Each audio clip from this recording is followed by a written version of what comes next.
Hello and welcome to a Patreon Q&A with your host, Mini-me. I'm Mini-me.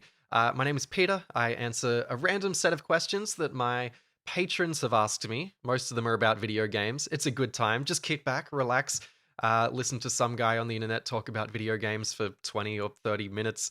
Yeah, that's the concept. If you want to ask your own question, you can sign up to my Patreon for $1 a month to support my work and ask your own question, or just ask a question in the comments of this video and I'll answer it down there. Before we get started, I stream on this channel now, so, if you want to check out my old VODs, just go to this channel, micromme, and click the live tab and they should all be there. But otherwise, I stream almost every Thursday morning Australian Eastern Standard Time, which in the rest of the world is kind of Wednesday night. So Wednesday evenings, check this channel and I'll be streaming a random video game, usually for about an hour. Sebastian Zavala, we all know plenty of film-based video games, but what would you say is the best game based on a book or comic that you've played?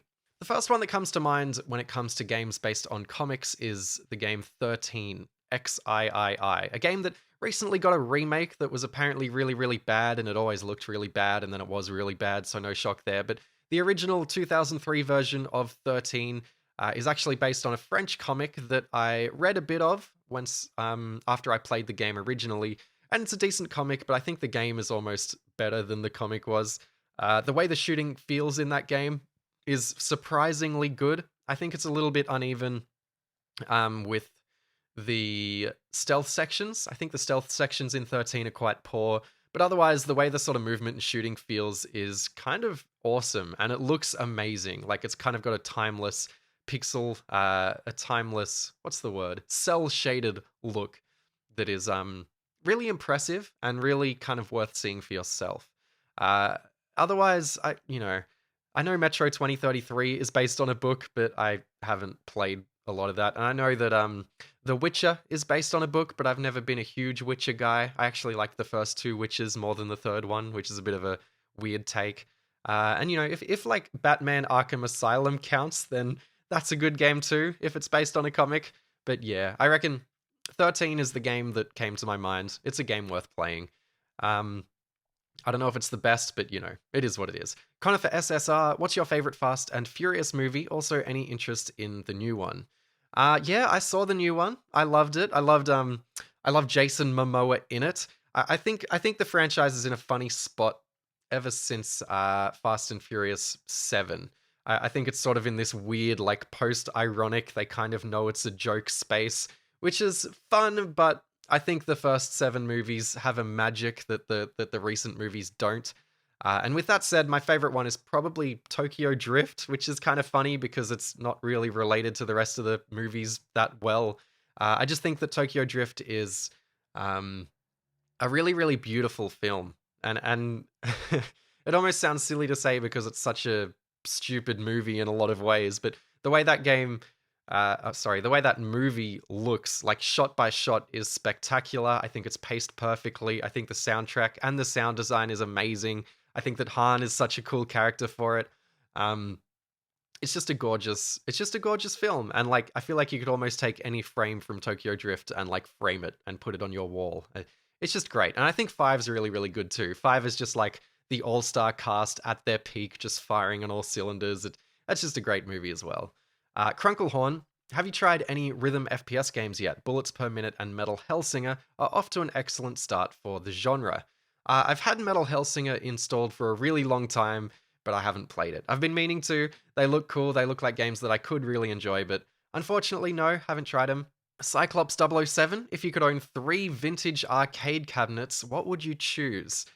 I would definitely get a Time Crisis 2 cabinet. I've always felt that, I've always played a lot of Time Crisis 2. It's just kind of a game that I love and I've spent endless hours in trying to perfect runs. If that counts as vintage, I don't know, is 1999 a vintage arcade cabinet? I feel like it is at this point, right? I don't know what the other cabinets I'd get. I have a lot of like love for Daytona USA and Tekken 3. So maybe those two to round out my 3. But yeah, I don't know. Time Crisis 2. Time Crisis 2 followed by any other arcade cabinets that are good. There's an arcade cabinet, Ooh, what's it called? It's called something like Dangerous Driving, and it's this. I think it's a Konami game, and it's the game that inspired Burnout. And I kind of really want, um, I really want to play it, and I really want to play the arcade version of it, but it's extremely rare and hard to find now. I think there's three of them.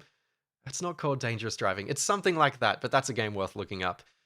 Tim, did you ever play Marlow Briggs and the Mask of Death? It's a God of War like game and a hidden gem. It would be perfect fit. It would fit perfect for your channel. Yeah, I played Marlow Briggs and the Mask of Death on release. I remember at the time I was really into Total Biscuit, the YouTuber, and he did a video on Marlow Briggs, and he kept calling it this amazing, spectacular, like, can't believe this is as good as it is game. And I played it, and it kind of was that. It was a surprisingly fun God of War clone that's just campy and cheesy. And I think it only cost $5 to buy. And yeah, it's just genuinely a massive surprise that Milo Briggs and the Mask of Death, a game that no one had heard of until it came out, was actually quite fun. I'd love to revisit it. I'd love to do a video on it. That's a good call, Tim. Guilherme Silva, the Nintendo Wii has a lot of interesting ports or versions of well-known games that came also for the PS3 and Xbox 360. Are you intending to cover more of these games? Yeah, the one that I really want to do soon is Skate It, which was the Wii spin-off of EA Skate, and it's sort of interesting because they tried to adapt the Skate flick it controls with the right analog stick to the Wiimote, so you kind of like flick the Wiimote to do the tricks, and I find that really fascinating. And there's also like support for the Wii. What was it called? The board, the balance board, which is kind of funny. Another one I want to cover is Driver San Francisco on Wii, which is interesting because it's not like the main version of Driver San Francisco. It doesn't have like the shift mechanic. And I think it's like a prequel to like all of the other driver games, which is fascinating. And it had integration with the DS in some interesting ways from memory. So that's one I want to do too. I also find the Call of Duty games on Wii pretty fascinating, but they've kind of been done to death on YouTube. So I don't know if I'll cover those, but yeah, I'd absolutely like to do more along those lines. Thanks for the question. Nicholas Wilson, are you interested in games from before your time, 8-bit, 16-bit era, etc.? And would they provide enough content for a video? I am interested, absolutely. There's almost a bit of a sense in the back of my mind that they're not for me to cover because they're before my time, you know? Like, I don't have a full grasp of what the industry was like before I was born. Like, I've read a lot about it and I've watched documentaries about it, and I kind of know some level on probably a pretty well-informed level what the industry was like. But I feel my space is more the type of games that I like to cover usually. I haven't ruled out covering games from before my time entirely. I think it's something that I could do, and I think it's something that I definitely enjoy. But yeah, I as far as I don't know, I just have so many sort of ideas for videos that I'll never get through, and a lot of the ideas that I want to do first are more to do with stuff that came out in the last like 20 to 30 years. So, yeah. Adam Doga, what's your opinion on movies based on video games, which is essentially the opposite of your usual content of games based on movies? Are there any you like or dislike? I don't have like a strong take on games, on movies based on games. I think the Sonic movies are surprisingly great. I think that both the Hitman movies are actually kind of okay and watchable. The recent Mario movie, in a similar vein, was, you know, it was fine. Max Payne was awful. There's a lot of bad ones. I don't know. Some are good, some are bad. It is what it is. Like, I'm looking forward to Gran Turismo later this year. That looks very cheesy. Like, whenever I hear of a movie game coming out, or like a game movie rather, I don't really like get excited. I'm curious a lot of the time, and I'll often go see them. Like, I kind of went into the Assassin's Creed movie, kind of curious, knowing it would be bad, just to see like how they do an adaptation. But yeah, for the most part, they're pretty bad, and I don't know. It is what it is. I don't have a hot take or anything. I might cover them someday, but it's a little hard to do movie content on YouTube without getting eaten by like the copyright strike gods. Giant Purple Pen 15. What are the top 3 languages you've always wanted to learn? Currently, I'm trying to learn Japanese because, you know, I've I've played a lot of Japanese video games, and there's a lot of video games stuck in Japan, and I'd love to just sort of play those without waiting for a fan translation to come out. I'd also love to learn Korean because I love K dramas. I've gotten super into K dramas on Netflix lately. And I don't know. For a third language, hmm, maybe like a Chinese language or a Scandinavian. I don't know. I did Spanish in high school for a bit. That was kind of cool. I don't know. Anything. I think it'd be amazing to learn more languages. I kind of wish that I was like European, so I was born and raised on multiple languages, but it is what it is. Fear Slayer 01, do you have a favorite game that in your eyes is objectively awful, but you just love it anyway because of its sheer awfulness that isn't Driver 3? For me, my favorite game in this category would be either 2009's Rogue Warrior or Sonic 06. It's hard for me to pick anything here. Like when I think of Driver 3, I don't think of it as a game that's sheerly awful. I think of Driver 3 as a game that's really, really, really good in a lot of different ways. It's just deeply flawed. Like, I'm not sure I can pick something that is as bad as Rogue Warrior. Do you know what I mean? Like, there's nothing that I like because of its sheer awfulness. I like things that are good, and I think Driver 3 is actually good. I have a lot of love for a game. I have a lot of love for games that are like a 5 out of 10, like Driver 3, because they do some things in a 10 out of 10 way. But I don't have a lot of love for games that are like a 2 out of 10, if you know what I mean. So, yeah, nah, that's a hard one to answer, but good question. Sam Sneed, do you plan to make more videos on obscure handheld ports and demakes? If yes, which one would you talk about? Yeah, absolutely. I'd love to. And I guess the priority in this space for me right now is I'd love to talk a lot more about Java mobile demakes. Again, there's just so many of them. Like, it feels like so many big franchises had a Java mobile game that no one talks about anymore. So it's kind of something that it's kind of a space that I want to occupy more. And a topic that I want to cover more. Like, look up, it's worth looking up Resident Evil's Java mobile games, or Silent Hill's Java mobile games as well. Like, you can almost look up any big franchise from like the mid 2000s, and they'll probably have some sort of Java mobile game, and a lot of them are really, really quite interesting. So yeah, that's kind of where I want to dig back into that space. Two, do you know any interesting anime-based games like that Ghost in the Shell one? Most of them are either fighting games or visual novels, which are pretty boring.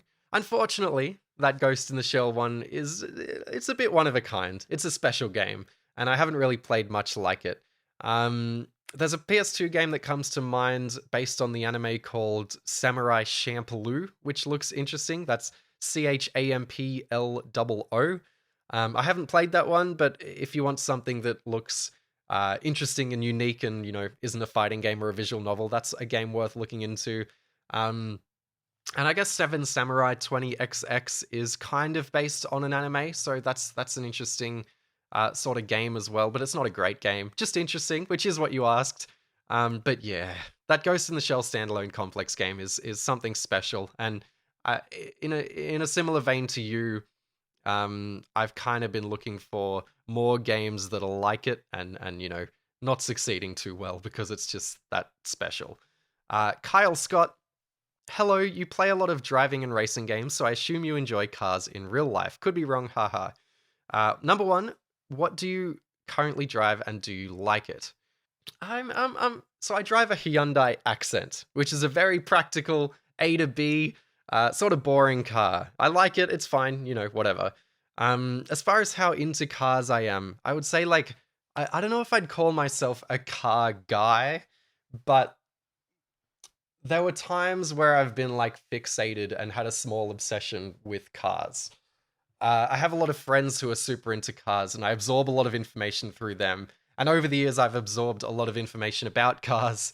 And I certainly have a love for cars, but I've never owned like a cool car myself.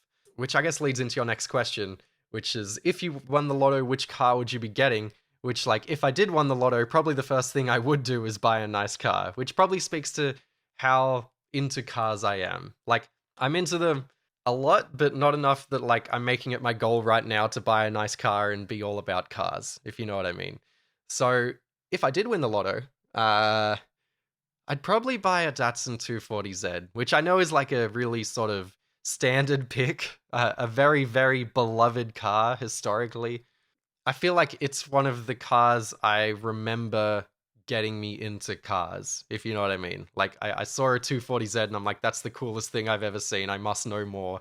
And that led me down the rabbit hole of cars. I'd also love like a early 90s Honda NSX, which again, not a super original pick, but it'd be an amazing car to own. Or even like an R34 Skyline because I'm a Fast and Furious fan. But yeah, that's kind of where I sit with cars. I drive a Hyundai, so not too exciting. Thanks heaps for your hard work and wonderful positive content. Thank you, Kyle. I appreciate that. Now we have like an incredibly big question from DuckingHeights. So be prepared for this. Hey, Mini-Me. Hello, hello again. I'm honored to speak to my number one source of very obscure games that probably no one else will cover. In all seriousness, though, it's nice to ask some questions again. Like, I'm really passionate to talk to a very humble, knowledgeable, and charismatic guy like you that I immensely respect. And with that, I've got 4 questions for you. You flatter me, thank you. As an idea, perhaps in the future, have you thought about covering very underrated games of major series like GTA VCS, MGS Peace Walker, Gran Turismo for PSP, etc.? Just asking since, like you get to show some love to obscure classics in a very popular series, yet you'll also have a larger audience coming to your channel. However, though, there is the possibility that you might give the viewers the wrong impression since you usually talk about licensed games and obscure games from less popular series. Broadly, my answer to this is yes. Like, I want to cover, you know, lesser known games from major series because it does bring in an audience. And I'm always sort of like overflowing with ideas, and it's often about picking what I feel like doing at any given time. So I have a lot of games like this that I want to cover.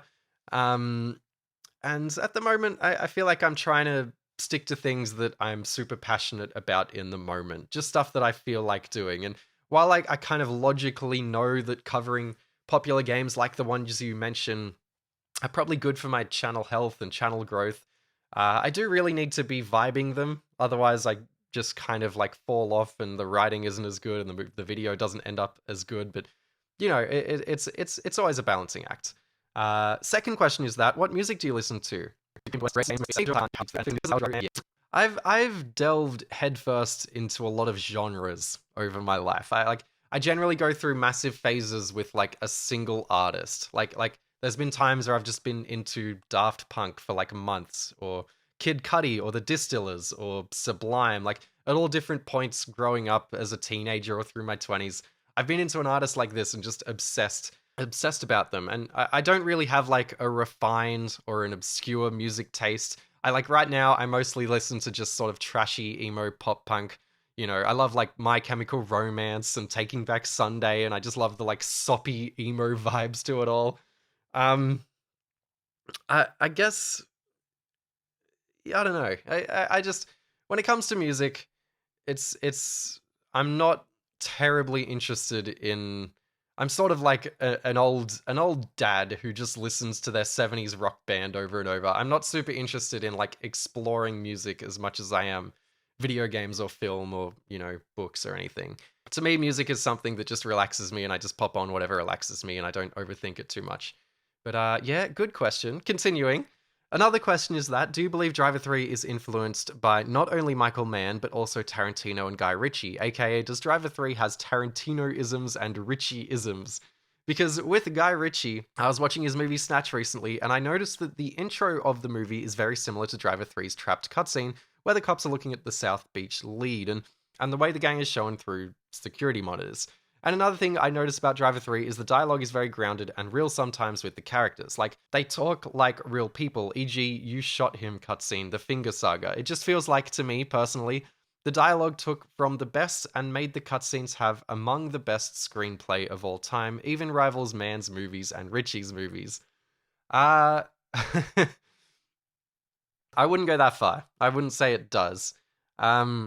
I would say that the entire crime genre throughout the late 90s and early 2000s was spearheaded by directors like Mann and like Ritchie and like Tarantino. And I imagine that you can draw comparisons pretty easily to those directors and directors like Brian De Palma or Martin Scorsese. Like Driver 3 is a product trying to emulate the popular blockbuster crime drama cinema thing of its time. And the directors that made that genre probably all influenced it and influenced each other in some way. Like it's a genre game that's drawing from a very popular genre with a very talented pool of leading directors. Like I I can't really comment on if Driver 3 draws direct comparisons to Guy Ritchie films or to Tarantino films, especially. Like, I'm not really sure it does, and I'm not really sure that the designers of Driver 3 consciously drew from their films as much as they just kind of made this game through osmosis within the crime cinema genre, if you know what I mean. I don't know if that made any sense, but continuing on this epic question, thank you, Ducking Heights. Fourthly, but this is just an observation, but I find it funny how some games on Driver 3 EU demo that they're actually good in their own right. Like Transformers with the innovative non-linear Metroidvania map design, and Terminator 3 The Redemption being a weird yet decently well-made licensed title for the Terminator series. Maybe you could review T3TR since you did cover Terminator Resistance. Yeah, maybe. Good observation. I definitely want to cover that Transformers game. I think it's something quite special. Lastly, what are your thoughts on the Siphon Filter series? Personally, the first four, they're amazing. I won't continue reading this question because I don't really have any strong feelings on the Siphon Filter series. I've played bits and pieces of it. I played the original one on PS1. I think I might have played the second one. And I played one on PSP that was fine. They all seemed fine. I've been meaning to try them again, but I just don't really have a take. I feel like on the internet you've always got to have a take about everything. I don't have a take on Siphon Filter, but yeah. Thanks for the questions. But another question is that, or not rather a question, but to instead give insight towards something. Sorry, I'm struggling to read these a little bit. I think the reason why you are generally harsh towards driver parallel lines, or at least that's the reason some people believed, is because the game was made with little effort. Like, the reason the animations look cartoony is because cartoonish animations are more easier to make and quicker to polish than the robotic yet realistic animations of Driver 3 and Driver 2's Tanner's walking animation. And generally, the animations require less effort than the realistic style Driver 3 anims were going for. Just generally, in a nutshell, pretty much you just didn't respect parallel lines for what it is due to its lack of not only ambition, but it being low effort.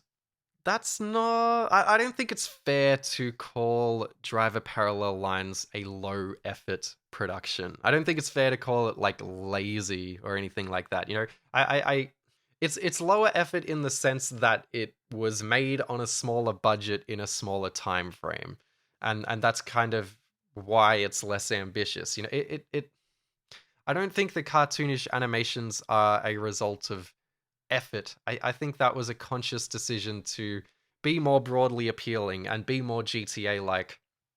I do see what you're getting at, but I don't really like. I agree on some level, but it's more tied to its lack of ambition. You know, like it just feels weird to call it low effort. It's not like a bad game, and it's not sort of unfinished or anything like that. It's just lacking in ambition and a little bit rushed. So, you know, I don't know. I don't know if I agree, but thanks for the comment. Thanks for the 2 giant comments. I answer everything on my Patreon Q&A. So yeah, that's all of them. Thank you for watching. Hope you enjoyed it. Tune in for my streams every Thursday morning or Wednesday night, depending on where you are. And yeah, I don't know. It's just fun. It's just fun talking about my little video game opinions. Thank you for the questions, everyone. And yeah, take care of yourselves. Goodbye.